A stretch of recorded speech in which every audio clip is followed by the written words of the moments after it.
korkmuş olduğum Kur'an azim işlerden hasıl olan sevabı burada yatan kardeşlerime bak.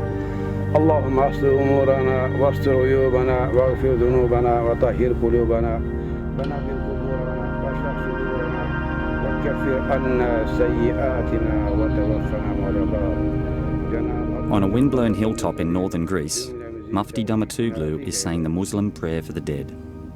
These unmarked ditches, overgrown with weeds, are the final resting place for scores of faceless, nameless refugees who lost their lives in their attempts to enter Europe.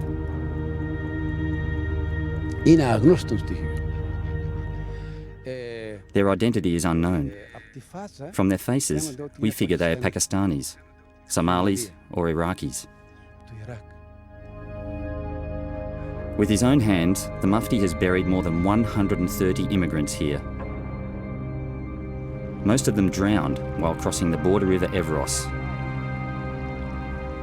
Others were blown to pieces by the abundant landmines which still litter the Greek-Turkish border. Since most of the illegals were Muslims, the Greek government requested the mullah take care of the burial arrangements, a grim task he doesn't take lightly. My religion obliges me to bury them. I'm not a grave digger, but since I'm a Muslim, I'm obliged. This is the reason I took the responsibility to bury them. Otherwise, I wouldn't do it.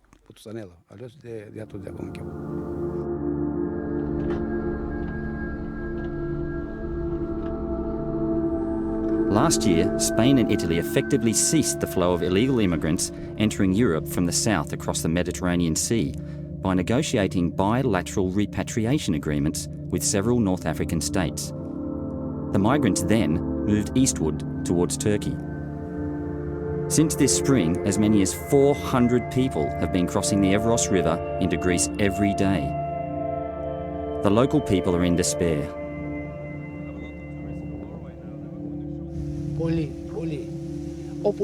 I've seen too many. They cross the river like bees. They have small plastic boats which they tie together in two, 10 people in each. Then they pull a rope and they cross the river. The Evros region alone now accounts for more than 80% of all illegal immigration into the EU. The last 8 months, we made more than 20,000 arrests of illegal immigrants. To help you understand this number, I can say that during the whole year of 2009, we arrested only about 3,500 immigrants. There's been an explosive increase.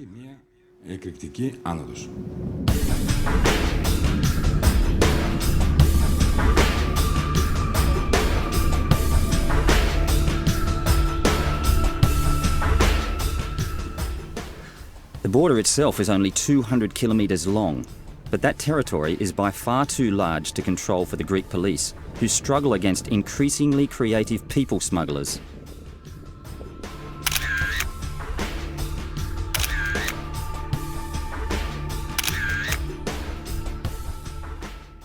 To counter the growing refugee crisis, the EU has deployed its border protection agency Frontex to northern Greece. There's certainly a lot of human suffering to see up here. The past few days, we've had around 250 illegal immigrants entering every day. So we're witnessing plenty of misfortune. But I have a job to do, and I try to concentrate on that.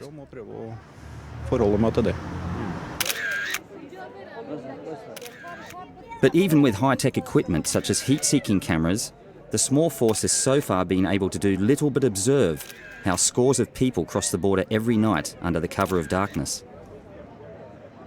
We cannot close our borders. We cannot build a wall. It's not Israel with Palestine to build walls. We are an open country. We are an open European space. Then we have to share more fairly this problem. It's not a Greek problem, it's a European problem. Yeah. Hello? Anybody here? We want to talk to you.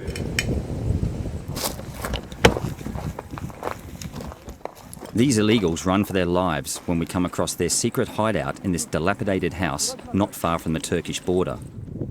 If they manage to avoid the police, they may be able to travel further to another European country. Where are you going? I'm going to You're going to Greece? Athens, yeah. But you don't tell police, please. Because I don't like problem, no? Of course not. Do you want to talk to us? No, thank you.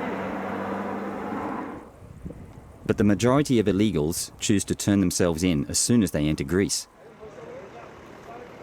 This group is waiting impatiently to be picked up by the police after an exhaustive journey across the border last night. 36 horas. 36 hours. On foot? On foot. We walked. They look dissatisfied because the police are late.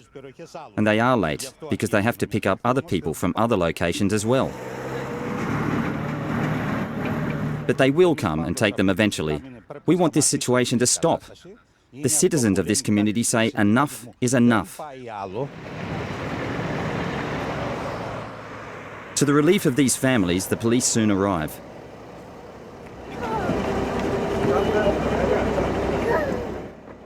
But they have no idea what awaits them.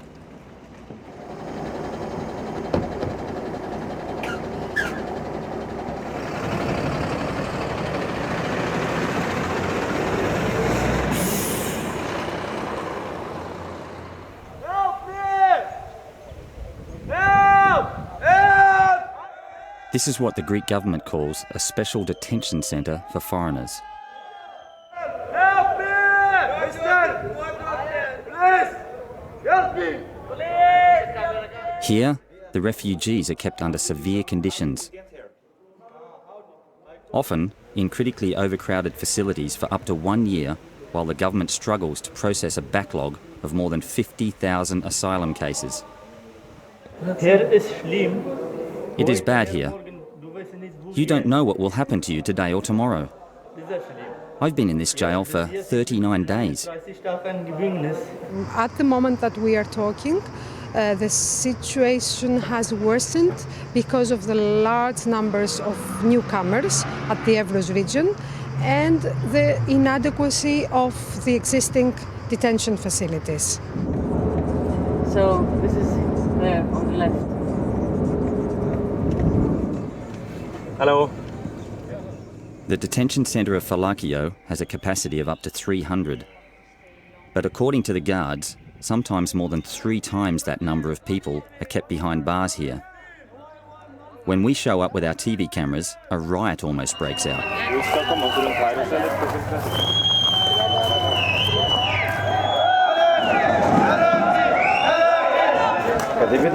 Get down.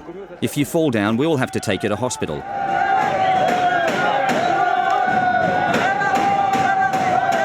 As soon as they see him, we will have a problem. We will not be able to calm them down. We're only 10 people here. We're not allowed to take the camera inside the cells. A face mask has to be worn to protect us from contagious diseases and the stench. The appalling conditions here are a far cry from any you'd find in a normal EU prison.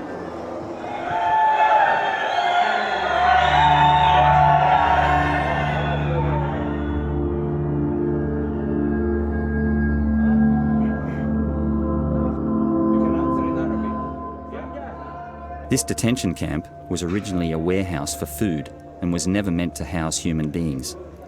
The entire place is infested with rats. No one has received any information as to why they are being detained here or for how long. Several children sleep in the same cells with up to 40 adult men. I cannot believe this is Europe. You would never see anything like this in any other country. Half a year ago, Doctors Without Borders wrote a damning report about the conditions in the Greek detention centres. Since then, things have only deteriorated. We identified really very bad living conditions. We identified no medical assistance or lack of medical assistance. And normally there were no human dignity respected and no human rights being respected in detention centers. And we mentioned to authorities that our aim is not just to go and write a report. Our aim is to bring the situation in front of the population and try to make a change for these people. It's 6 a.m. at the headquarters of the immigration authorities on the outskirts of Athens.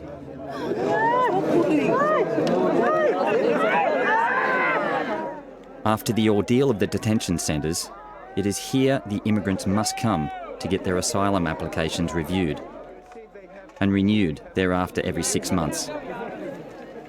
10 years I'm here. I have to fight against the people. The other country not like this.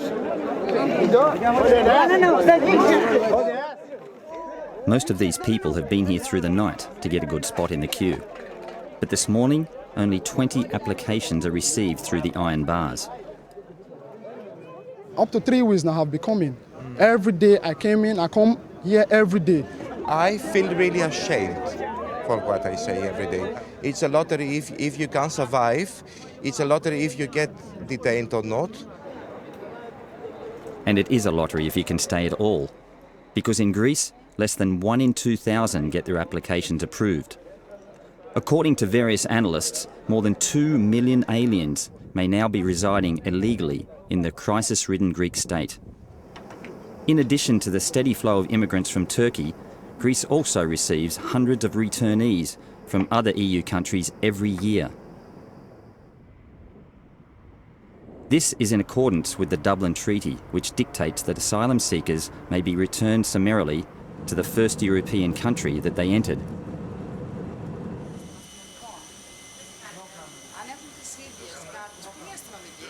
The situation is getting worse and worse and worse, and for me to get a person back to Greece at this very moment is a crime. Since no government housing or social support is offered, most of the immigrants end up desperate, homeless, and sleeping in the parks of Athens. This is Attica Square, home to hundreds of Afghan refugees. They are sleeping here, yeah. The families? The families also, they are sleeping here, and they're sleeping in the railway station that is near. They steal, they sell drugs, many of them, they sell drugs. The police know that, and every day comes the police here, and they try to do the best. For several weeks, frustrations have been building amongst the local Greeks, who feel that the foreigners are destroying their neighbourhood. Norwegian television. We have the right to film. We have the right not to me, film. not we are filming me. These people. On this particular day, a group that calls itself Citizens of Athens decides to launch their own campaign to take Attica Square back. This is what we say to them. Go home, all of you. You are not wanted here. They are all thieves. They are full of diseases. They are too many. We are so small. Back off. Go back. Soon the police will come and give you a beating. You wait and see. They call this Europe. They call it a democracy. But this is democracy? They hit us to the ground and they call it a democracy.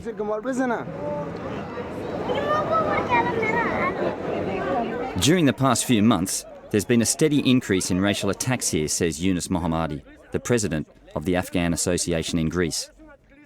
Sometimes even police is coming and looking. They do nothing when they hear police coming. This man was attacked by a gang of skinheads last night. Yunus takes pictures of his injuries to accompany a formal complaint to the police. Well, they punish him, they rushed him last night, they beat him.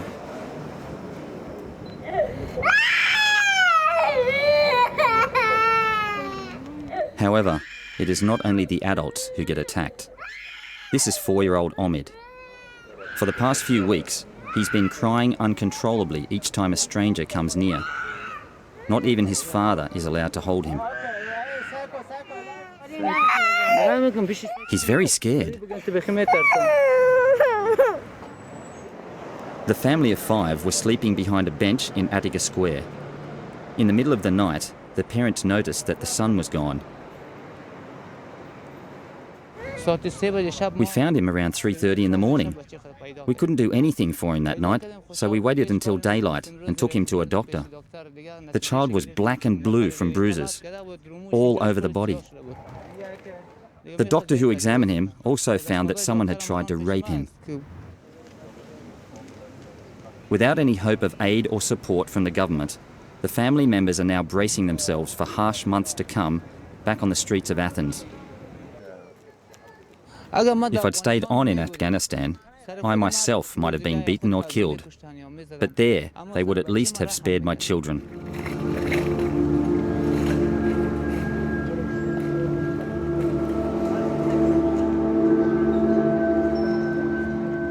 As darkness falls, we're about to witness yet another brutal attack on the refugees of Attica Square.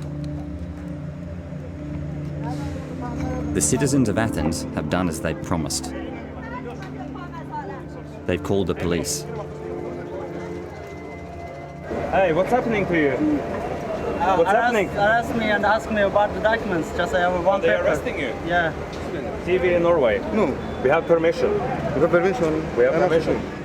In a seemingly random way, the immigrants are arrested and will have to spend the night in jail while the police check to see if their documents are valid. He will get out tomorrow, they say. These girls have been separated from their mother.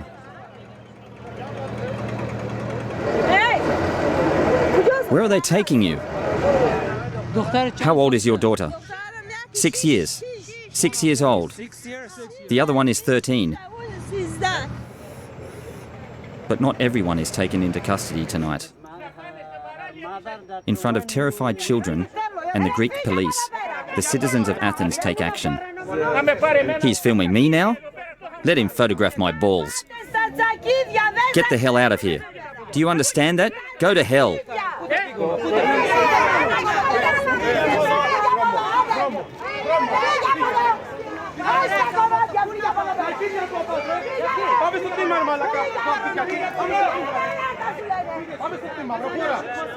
You see the situation, what is going on in this country? What is going on? I'm 5 years living here. Now I'm like an animal from here.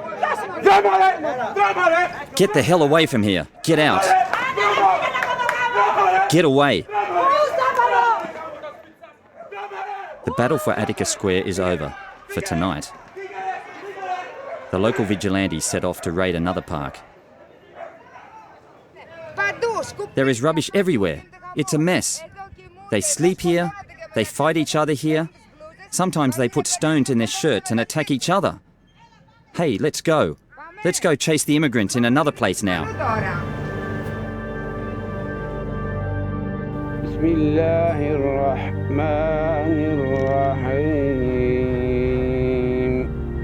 According to the Research Institute for European and American Studies in Athens, more than 1 million refugees are currently in transit from Turkey to Europe. The UNHCR recently defined the refugee situation in Greece as a humanitarian crisis, a first for an EU country. On the banks of the Evros River, Mufti Damatoglu braces himself for the next wet corpse that will be brought to him for burial. Every time I bury these people here, I wish they are the last. I would like to deliver this message to the world. We bury them the best way we can up here. You tell the world that these people that seek a better future end up this way.